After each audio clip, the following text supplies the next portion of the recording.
Pelayanan publik di Indonesia masih menjadi sektor rawan korupsi. Penelitian Komisi Pemberantasan Korupsi menemukan transparansi layanan belum berjalan optimal sehingga masyarakat sulit mengakses proses, prosedur, hingga mekanisme. Akses yang susah ini menurut KPK ternyata menjadi celah aparatur negara memeras, menerapkan pungutan liar hingga membuka peluang suap. Meski sejumlah kementerian dan lembaga telah menerapkan digitalisasi, praktiknya akal-akalan korupsi di sektor layanan publik masih terus terjadi. Contoh terbaru adalah terungkapnya korupsi di Kementerian Ketenagakerjaan. Sistem online untuk penerbitan izin tenaga kerja asing di-bypass lewat komunikasi pribadi. Itu juga yang terjadi pada penerbitan sertifikasi kesehatan dan keselamatan kerja atau K3 perusahaan yang berbuah operasi tangkap tangan terhadap Wakil Menteri Ketenagakerjaan Immanuel Ebenezer dan 14 orang lain pada Rabu malam 20 Agustus 2025. KPK mengidentifikasi 4 penyebab utama korupsi di sektor ini, yakni interaksi tatap muka yang masih intens, keinginan layanan cepat, kepentingan pribadi pejabat ataupun pemohon, serta lemahnya pengawasan. Kombinasi faktor ini membuat birokrasi justru dipandang sebagai peluang bisnis ketimbang tugas pelayanan. Untuk menutup celah tersebut, KPK bersama Kementerian Dalam Negeri, Kejaksaan Agung, Kepolisian Republik Indonesia, serta Badan Pengendalian Pembangunan dan Investigasi Khusus menandatangani MOU pengawasan perizinan. Upaya ini menekankan harmonisasi regulasi, pertukaran data, serta peningkatan kapasitas sumber daya manusia.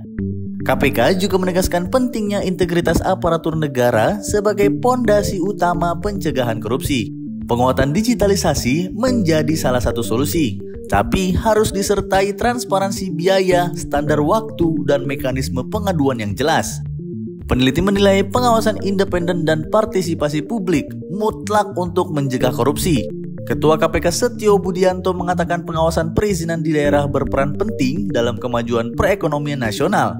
Kajian KPK menemukan aturan perizinan masih tumpang tindih di berbagai instansi.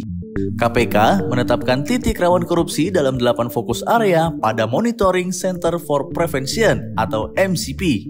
Pada MCP 2023, sektor perizinan termasuk salah satu fokus area dengan nilai 76 dari skala 100 secara nasional.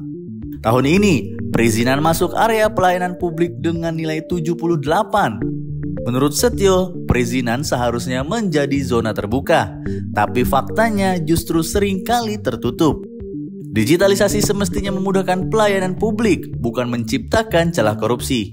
Karena itu, kata dia, adanya harmonisasi regulasi antar instansi penting untuk menutup celah gratifikasi, suap, dan pungli. Menurut temuan KPK serta hasil survei penilaian integritas 2024, sektor pelayanan publik masih rawan korupsi.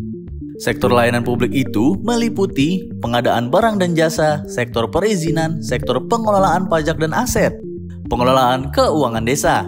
Sementara menurut ahli di bidang tindak pidana pencucian uang mantan Kepala Pusat Pelaporan dan Analisis Transaksi Keuangan Yunus Hussein, ada 2 titik rawan korupsi dalam sektor publik, yakni perizinan pemerintah pusat, perizinan pemerintah daerah, pengurus surat keterangan catatan kepolisian.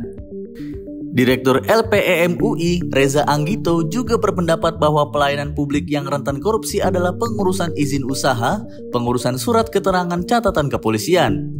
Setio menekankan integritas pegawai menjadi kunci pencegah korupsi.